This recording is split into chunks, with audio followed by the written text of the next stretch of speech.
네, 오늘 CSR 국제 컨퍼런스 첫 순서로 기조 연설이 있을 예정입니다. 기조 연설은 건국대학교 경영대학 교수이신 유재욱 교수님께서 준비해 주셨는데요. 발표 주제는 CSR for All, 이해관계자 자본주의 시대의 CSR 전략입니다. 그럼 여러분의 큰 박수로 교수님을 무대로 모시겠습니다.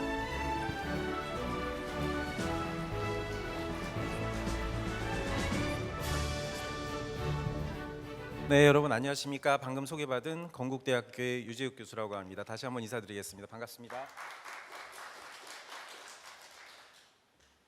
자, 먼저 이렇게 뜻깊은 자리에 좋은 발표의 자리를 마련해 주신 김덕헌 대표이사님께 감사드리고요. 오늘 굉장히 복잡한 상황이었는데 이렇게 또 그 상황을 헤치고 참석해 주신 모든 분들께 감사의 말씀을 드립니다. 제가 오늘 기조 발표로 말씀드리고자 하는 주제는 보시는 것처럼 CSR for All, 이해관계자 자본주의 시대의 CSR 전략이라는 주제입니다. 이해관계자 자본주의 시대의 도래와 함께 CSR 전략에도 여러 가지 변화가 요구되어지고 있는데요.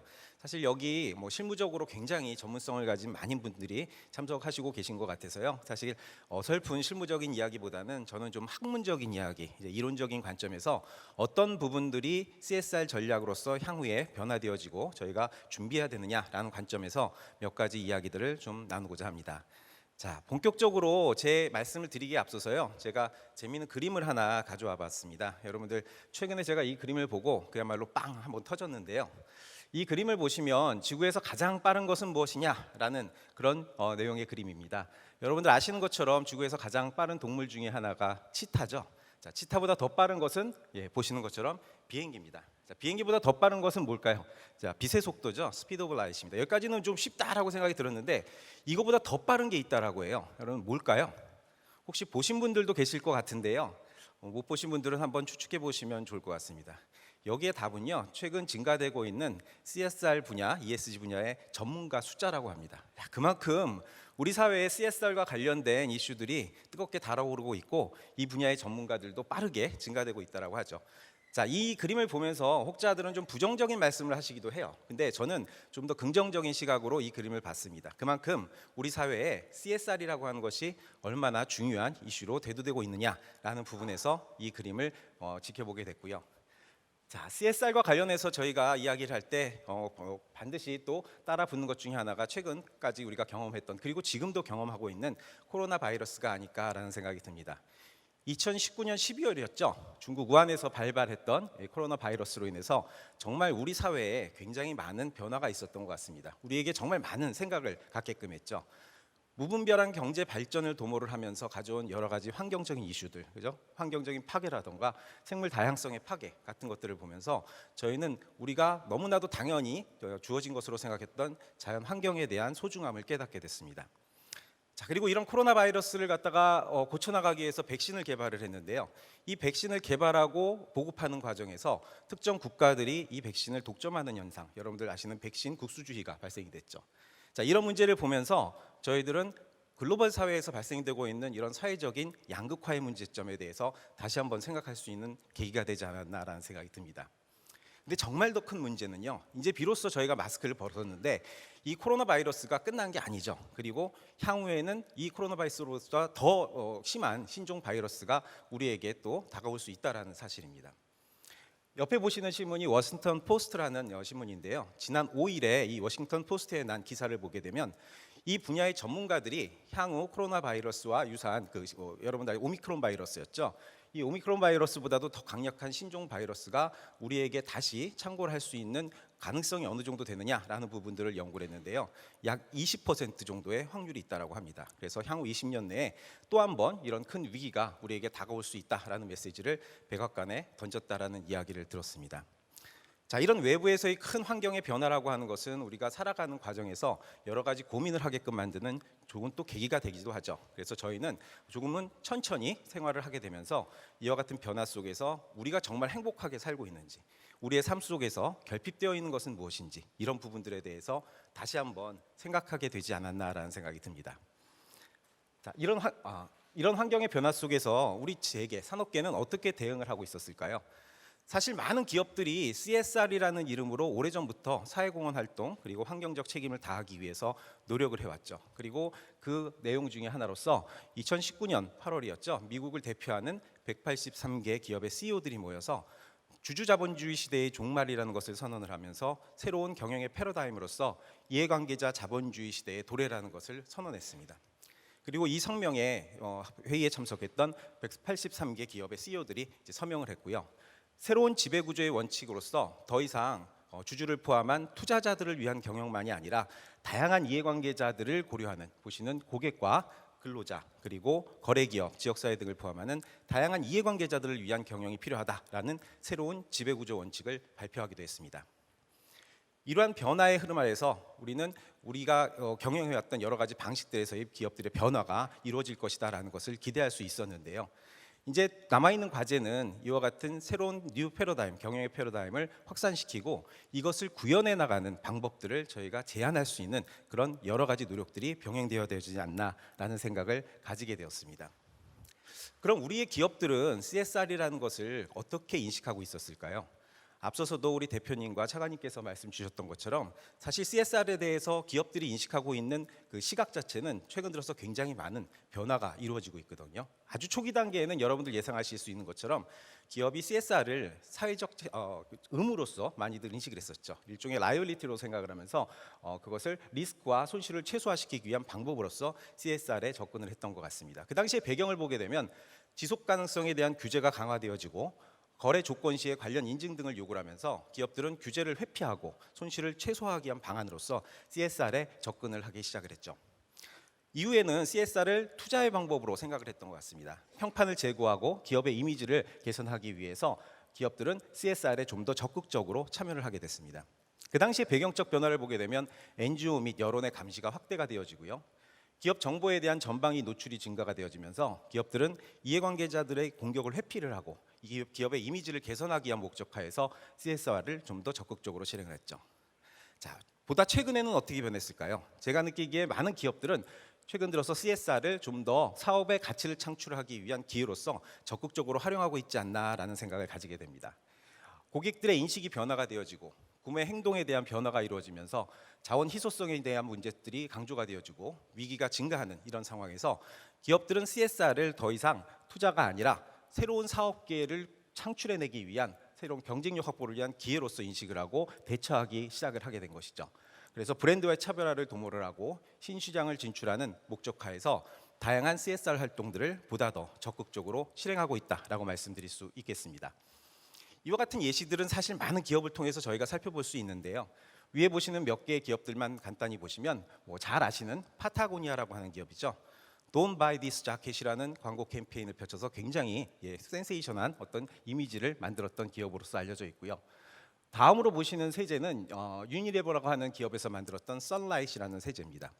물의 양을 사용량을 대폭 줄일 수 있는 세제를 개발해서 판매를 함으로써 매출액을 대폭 증가시킬 수 있었던 사례로서 알려져 있고요. 마지막에 보시는 사례는 페덱스라고 하는 운송기업이죠. 운송을 위해서 여러 개의 교통수단들을 활용하는데 최근 이 모든 운송수단을 친환경 운송수단으로 대체하겠다라는 계획을 발표를 했고요. 이 계획을 추진하는 과정에서 상당량의 비용을 절감하는 효과를 창출했다고 합니다. 자, 지금 보시는 것처럼 이제 CSR은 많은 기업들이 정부의 단순한 규제를 회피하기 위한 수단이 아니라 정부로부터 더 많은 지원을 얻어낼 수 있고요. 그리고 새로운 사업 기회를 창출해서 매출액을 넓힐 수 있고 비용을 절감할 수 있는 사업의 기회로서 활용하고 있는 부분들을 볼 수가 있을 것 같아요. 자, 그럼 이 다음에는 어떻게 변할까요? 이 다음과 관련해서는 제 관점에서 다소 주관적인 의견일 수도 있겠는데요. 여러분들과 공유하고자 한 가지 제 생각을 좀 말씀드리고자 합니다. CSR 전략이 향후 어떻게 진화될 것이냐? 저희는 이제 제가 전략 경영을 공부하는 학자이기 때문에 전략 경영이라는 것에 대해서 관점에서 좀 말씀을 드리면요. 전략 경영의 목적은 많은 분들이 아시는 것처럼 지속 가능한 경쟁 우위의 창출입니다. 그래서 저희 전략 경영 분야에서는 지속 가능한 경쟁 우위를 창출하기 위한 다양한 방법들을 이론이라는 것으로 제안을 해요. 그래서 다양한 이론들이 전략 경영 분야에서 지속 가능한 경쟁 우위를 창출하기 위한 방법으로 제안이 되어지고 있는데 이 다양한 이론들을 사실 분류를 해보면요. 크게 두 갈래로 분류를 할 수 있습니다. 첫 번째는 to be different 해줘야 된다는 거예요. 차별화되어지고 경쟁사들과 다른 방식으로 지속 가능한 경쟁 우위를 창출할 수 있다라는 주장을 펴고 있는 이론들이 있고요. 반면에 경쟁사들, 특히 앞서가는 기업들을 캐치업하고 그들과 to be similar 해지면서 경쟁 우위를 창출하는 것이 필요하다라는 것을 주장하는 이론들도 있습니다. to be different 해야 된다라고 주장하는 대표적인 이론들이 산업 구조론이라고 얘기하는 인더스트리얼 오거니제이션 티어리가 있고요. 그다음에 리소스 베이스 뷰, 자원 기반 이론이라고 하는 것들, 그다음에 컴피터티브 다이나믹스 이런 이론들이 대표적으로 지속 가능한 경쟁 우위를 창출하기 위해서 달라져야 된다. 경쟁사들과 차별할 필요성이 있다라는 부분을 강조하고 있는 반면에 인스티튜셔널 티어리, 제도 이론이라는 것, 그다음에 파퓰레이션 이컬러지 티어리를 포함한 다양한 생태학 분야의 이론들은 사실 유사해지는 부분들이 오히려 더 경쟁 우위를 창출할 수 있는 방법이 된다라고 이야기를 하고 있습니다. 자, 그럼 우리가 이야기하고자 하는 CSR 전략은 어떤 모습일까요? 자, 우리가 이야기하고자 하는 CSR 전략은 앞서서도 말씀드린 것처럼 제가 느끼기에는 현재는 다른 기업과 디퍼런시에이트하기 위한, 차별화해서 경쟁 우위를 창출하기 위한 방법이 아닐까라는 생각이 듭니다. 실질적으로 CSR 전략을 통해서 많은 기업들은 다양한 이해관계자와 사회로부터 정당성과 합법성을 확보하기 위한 방법으로 활용을 하고 있죠. 이것을 통해서 경쟁 우위를 창출하기 위한 노력을 하고 있습니다. 하지만 이와 같은 CSR 전략의 방법들이 좀 더 구체화되어지고 많은 기업들이 CSR 전략을 지속 가능성과 회복 탄력성을 획득하기 위한 방법으로 활용하게 되어지면 CSR 전략은 보다 보편적인 산업 부분의 공통적인 전략이 될 수 있다라는 게 제가 가지고 있는 생각입니다. 이렇게 되어진다면 우리들은 기업의 활동을 통해서 보다 공정하고 평등한 사회를 만들어갈 수가 있겠죠. 너무 장밋빛 그림인가요? 그렇게 보실 수도 있을 것 같은데요.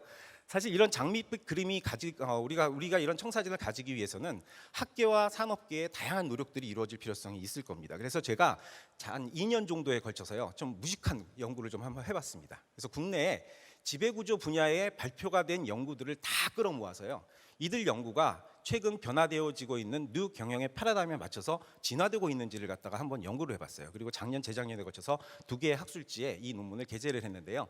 너무 많은 내용이라 제가 다 소개해드리기는 어렵고요. 핵심적인 내용들만 중심으로 몇 가지를 말씀을 드리려고 합니다. 그래서 제가 했던 이 무식한 연구는요, 1차적으로 저희 국내 연구로서 그 학술 연구 데이터베이스에 등재가 되어 있는 모든 연구들을 다 뒤졌습니다. RISS에 등재가 되어 있는 국내에 발표되어 있는 지배구조 분야의 모든 연구들을 다 찾아서 30년 분량을 찾았어요. 1990년부터 2021년까지의 연구들을 다 뒤져낸 후에 키워드 검색을 했습니다. 그래서 키워드 검색은 주로 이해관계자들에 대한 키워드를 중심으로 해서 이 논문들을 다 찾은 다음에 저희 어시스턴트와 함께 그 내용을 검토를 하기 시작했습니다. 그래서 논문의 초록을 보고 이제 심지어는 논문의 원문을 봐가면서 지배구조와 이해관계자 간의 관계가 핵심인 실증 분석이 되는 연구들, 이 내용들에 대해서 선정하는 작업을 해보니까요, 한 30년 동안에 국내 학술지에 게재가 되어진 지배구조 분야의 관련 논문들은 한 133개가 있는 것으로 파악이 되어졌습니다. 그래서 이 133개의 논문들을 어떤 이해관계자에게 초점을 맞춘 연구인가라는 것을 기준으로 해서 좀 구분을 해봤어요. 그랬더니 우리가 흔히 얘기하는 직접적 1차 이해관계자, 이제 대부분 투자자를 이야기를 합니다. 주주를 포함한 투자자들의 이해관계와 관련된 연구를 진행한 논문들이 굉장히 많은 것으로 파악이 되어졌고요. 최근 들어서 간접적 1차 이해관계자라고 할 수 있는 종업원, 고객, 공급자에 대한 연구도 점진적으로 조금씩 증가되는 부분들을 볼 수가 있었습니다. 그리고 이외에도 2차 이해관계자, 이제 정부, 경쟁자, 지역사회, 협회, NGO 등을 포함을 하는데요.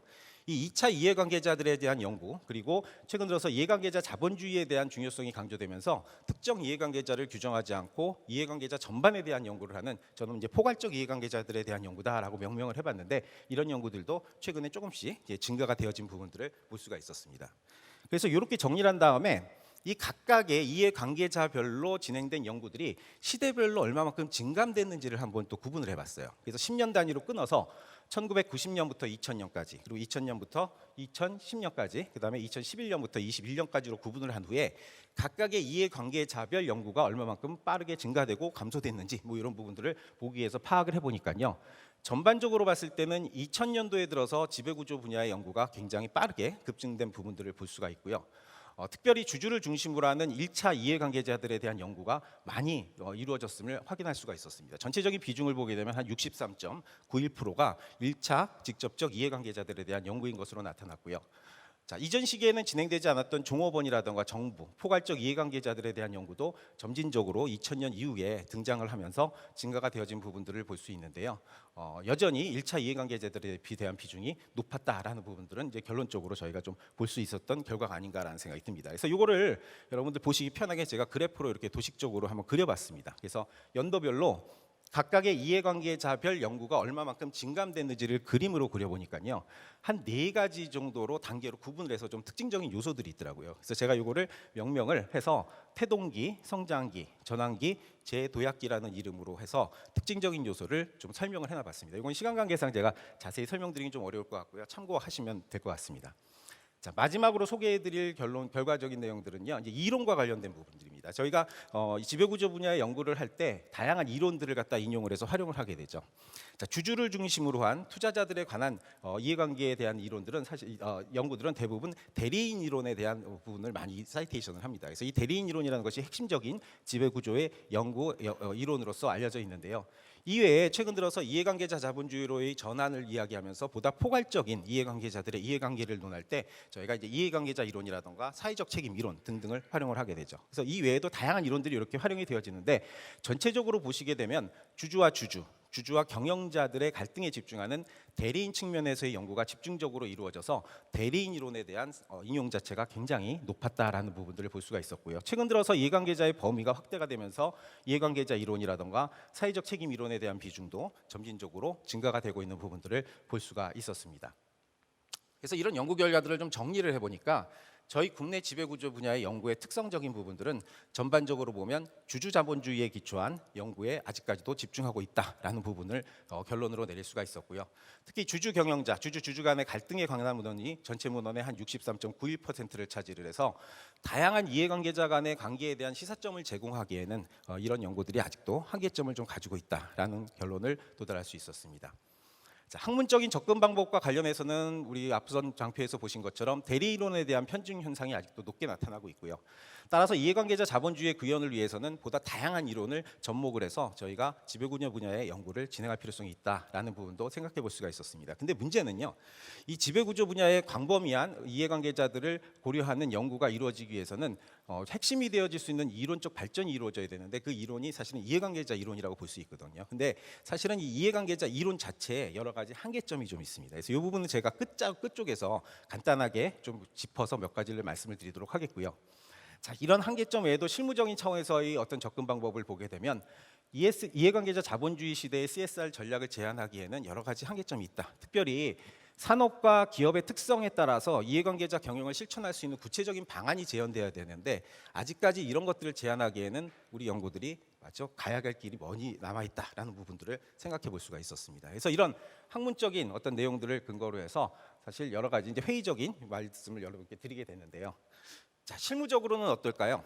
최근에 제가 BRT 선언 이런 부분도 말씀드렸고, 이해관계자 자본주의 시대의 도래 이런 부분을 말씀을 드렸는데, BRT 선언을 했던 기업들은 얼마만큼 성실하게 CSR, ESG 활동들을 하고 있는지 이런 부분도 궁금하시죠? 그래서 제가 최근 논문들을 좀 찾아봤습니다.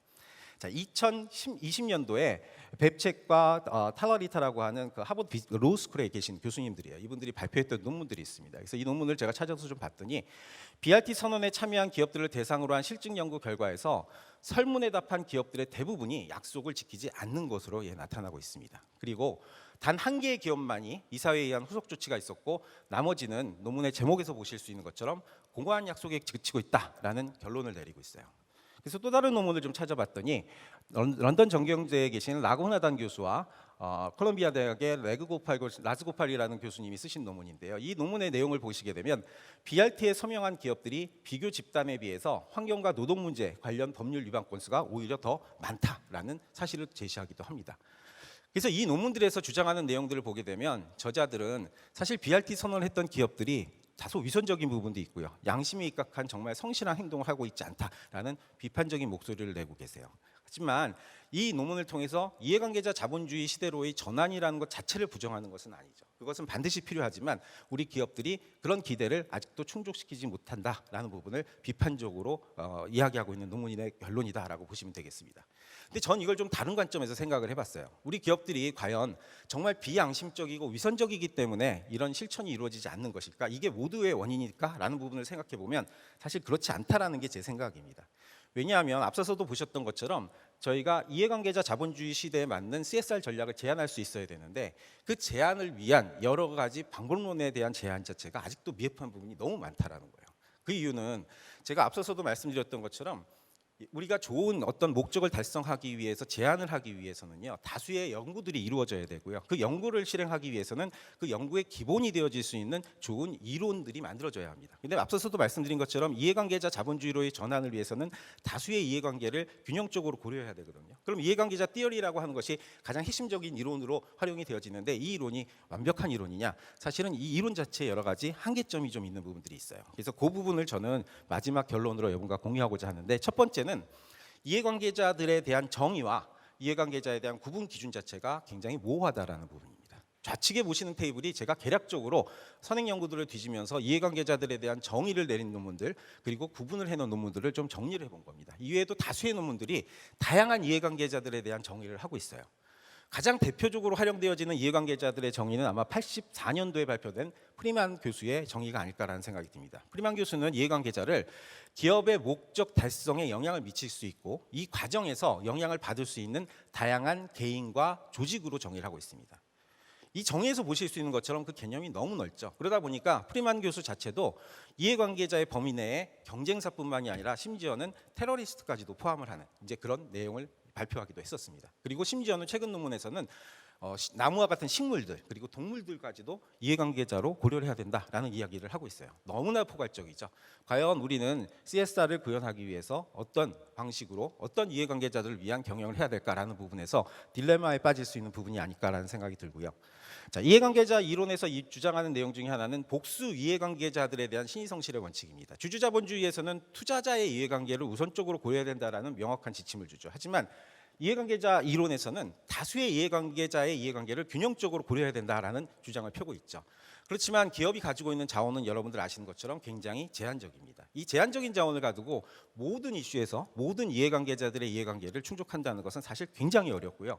어쩌면 불가능에 가까운 일일지도 모르겠습니다. 따라서 저희는 방법론적으로 특정 이슈에 대해서 어떤 이해관계자가 지배적인 이해관계자가 될 수 있고 그 이해관계자를 위해서 어떤 경영을 할 수 있는지에 대한 좀 더 명확한 지침을 내릴 수 있어야 하는데 사실 그와 같은 방법론적인 제한 자체가 아직도 미흡한 것이 사실이 아닌가라는 생각을 가져보게 됐습니다. 그래서 저는 이런 좀 회의적인 시각을 여러분께 드리고요. 오늘 남아있는 시간에서 여러 가지 실무 쪽에 계신 분들이 이와 관련된 여러 가지 문제점을 해결할 수 있는 좋은 또 솔루션을 주실 거라고 생각이 듭니다. 그래서 좋은 시간 가지시고요. 제 발표는 여기서 마무리하겠습니다. 예, 고맙습니다.